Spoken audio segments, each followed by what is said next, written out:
La famille m'a tendu la clé du grenier sans un mot d'explication. Juste, faites ce que vous pouvez avec tout ça. D'habitude, je ne suis pas impressionnable. J'ai vidé des maisons entières, trié des décennies de vie en quelques heures. Mais là, quand j'ai ouvert la porte, je me suis arrêté net. Des boîtes, des sachets, des centaines. Empilés du sol au plafond, soigneusement rangés, presque tendrement. Et à l'intérieur, des jouets Happy Meal. Plus de 400. 10, 15 ans de collecte. Certains encore dans leur emballage d'origine, jamais ouverts. D'autres dans des sachets transparents, étiquetés à la main. Quelqu'un avait passé des années à garder ça. Chaque petit jouet, chaque coffret plastique. Pourquoi? Pour les enfants? Pour les revendre un jour? Ou juste parce qu'il était impossible de jeter? J'ai commencé à appeler. L'hôpital pédiatrique, non merci. Les friperies locales, non. L'école du quartier, non plus, poliment mais clairement. Personne ne voulait de ce trésor étrange. Alors j'ai tout listé, tout photographié, tout catalogué. Et là, quelque chose d'inattendu s'est produit. Ce que cette collection a déclenché ensuite, je ne l'aurais jamais prévu. Est-ce que vous avez déjà trouvé quelque chose d'inexplicable en rangeant une maison? J'ai hérité de plus de 400 Happy Meal Toys. 400. Dans des boîtes, des sacs, des tiroirs. Mon proche les collectionnait depuis des décennies, et du jour au lendemain, ils étaient tous à moi. Je ne savais pas quoi faire. Alors j'ai posé la question sur Internet. Et là, ça a explosé. 1 600 000 vues. En une semaine. Moi qui ne suis sur aucun réseau social, qui ne poste jamais rien, j'ai reçu plus de 1100 commentaires. Des gens qui suppliaient pour récupérer des Pokémon, des néopets. La réponse était non, mais ils insistaient quand même. J'ai même eu une demande d'interview. Une agence de réseaux sociaux m'a contacté. Moi, l'homme le plus discret de Reddit. Alors voilà ce que j'ai décidé. J'ai trié. Les pièces rares, vendues à des collectionneurs. 60 jouets écoulés, de quoi remplir mon réservoir 2 fois. Le reste, je les garde pour Halloween. Les hôpitaux ont refusé, peur des germes. L'école de ma femme aussi. Apparemment, même donner des jouets, c'est compliqué. Ce qui m'a le plus touché dans tout ça, c'est que cet héritage a rendu des gens heureux. Des inconnus. Et ça n'a pas de prix. Est-ce que toi, tu sais déjà ce que tu ferais de l'héritage d'un proche? Parce que moi, maintenant j'ai un plan. Je paye la moitié du loyer, l'électricité, l'eau, la quasi-totalité de la nourriture. Et en plus, la nourriture des 10 chiens. 10 chiens enfermés dans des cages, dans une caravane qui s'effondre. Les planchers s'affaissent. Il y a des rats, de la moisissure, une odeur d'ammoniac qui prend à la gorge dès qu'on ouvre la porte.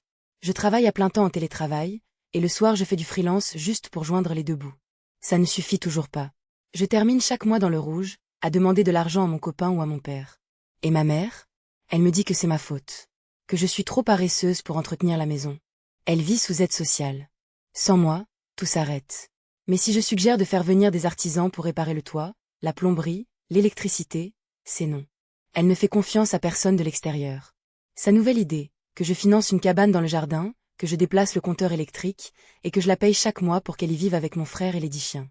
En septembre, mon copain débarque avec un minivan.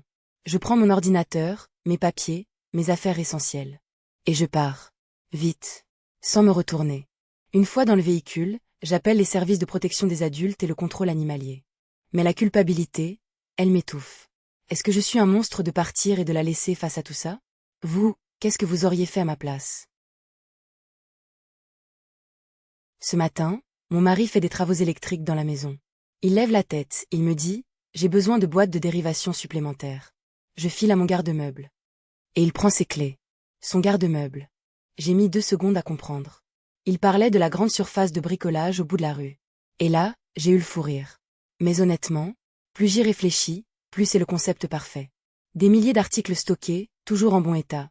Et si ce n'est pas le cas, tu peux les rapporter et en prendre un autre sans discuter. Des dizaines d'employés qui connaissent chaque rayon par cœur, prêts à t'aider à trouver exactement ce qu'il te faut. Et le loyer? Tu ne paies que quand tu prends quelque chose.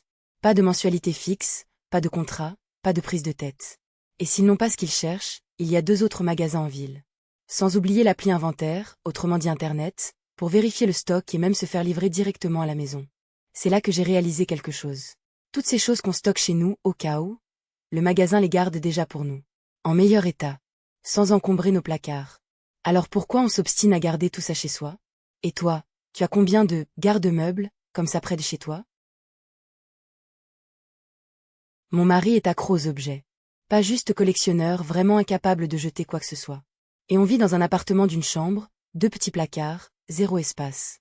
Chaque mètre carré est envahi. Des sacs, des boîtes, des trucs qu'il a achetés une fois et qui ne touchera plus jamais. Mais impossible de rien toucher. Quand j'essaie d'enlever quelque chose, c'est la guerre. Des disputes qui durent 3 heures. Il dit que je suis contrôlante. Que je ne respecte pas ses affaires.